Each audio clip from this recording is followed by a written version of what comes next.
లక్ష్మణ్ గారు కొంచెం డిస్టర్బెన్స్ గా ఉంది ఒకసారి మళ్ళీ వస్తాను మీ దగ్గరికి. సార్ వలి గారు, సార్ ఏంటి సార్ అంటే ఒక సిఐ అంటే విఆర్లో ఉన్నటువంటి వ్యక్తి అప్పుడు ఏదైతే వివేకానంద రెడ్డి హత్య జరిగినటువంటి సమయంలో అందరికీ తెలిసిందే, అక్కడ రక్తపు మరకలు తుడిచేయడం, తర్వాత బాడీకి కట్లు వేయడం, ఆ తర్వాత అక్కడి నుంచి తరలించడం, ఇవన్నీ ఆయన ముందే ఆయన సమక్షంలో జరిగాయి. సో ఇది ఎంతవరకు కరెక్ట్ అంటారు ఇది? సార్ గుడ్ ఈవినింగ్ సార్ అందరికి. ఇప్పుడు మీరే ఒక సునీత మేడం గారిది వినిపించారు వీడియో వాయిస్. ఆమె she's a doctor I think. అవును, ఆమె అంత స్ట్రాంగ్ స్టేట్మెంట్ ఇచ్చిందంటే we can believe her. We have to believe ఆ things happened in his presence అని. అలాంటప్పుడు అవి నా సమక్షంలో జరగలేదని ప్రూవ్ చేసుకోవాలి ఇన్వెస్టిగేషన్లో. కానీ ఆయన ఇలాంటి నోటీసులు ఇప్పించడము ఇలాంటివన్నీ సరైనది కాదు. అవి it will attract the provisions of the CCA rules, conduct rules, ఇవన్నీకి లోబడి ఉండాల్సి వస్తుంది ఆయన. లేకుండా ఏదో ఒక అడ్వకేట్ చెప్పేసి ఒక నోటీస్ ఇచ్చినంత మాత్రాన he cannot escape from that scene. Scene is very important. That is already defined scene. చాలా సంవత్సరాల నుంచి మీరు అన్నట్లు 6 years నుంచి జరుగుతూ ఉంది. అలాంటి పక్షంలో అతను అలాంటి నోటీస్ ఇవ్వకూడదు. ఏదైనా గ్రీవెన్స్ ఉంటే ఐఆర్ఎఫ్ ద్వారా, త్రూ ప్రాపర్ ఛానల్ ద్వారా, ఇన్వెస్టిగేటింగ్ ఏజెన్సీ ఉంది కదా, సిబిఐ ఉంది, అలాంటి ఇన్వెస్టిగేషన్ ఏజెన్సీ ద్వారా ఆయన రోల్ ఏంటింది అనేది ఆయన ప్రూవ్ చేసుకోవాలి.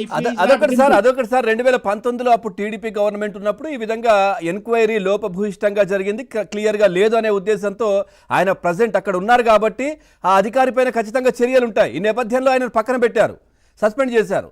తర్వాత వెంటనే జగన్మోహన్ రెడ్డి రాగానే ఆయనకు మళ్ళీ అపాయింట్మెంట్ ఇచ్చి మళ్ళీ విధుల్లోకి తీసుకున్నారు. ఎట్లా చూస్తారు? ఇది అంత ఈజీగా జరుగుతుందా? అలా పోస్టింగ్ ఇవ్వడంలోనే దురుద్దేశం అర్థమవుతుంది సార్. అది గవర్నమెంట్ది. ఏ గవర్నమెంట్ ఎలా ఉందని అప్పుడు డ్యూటీ చేయలేదని సస్పెండ్ చేసిన ఆయనకి మళ్ళీ డ్యూటీ ఇవ్వడం అనేది that is it is going along with them అని. కాబట్టి అలాంటి వ్యక్తిని క్షమించకూడదు. అలాంటి వ్యక్తి పైన డిసిప్లినరీ యాక్షన్ ఇనిషియేట్ చేయాలి.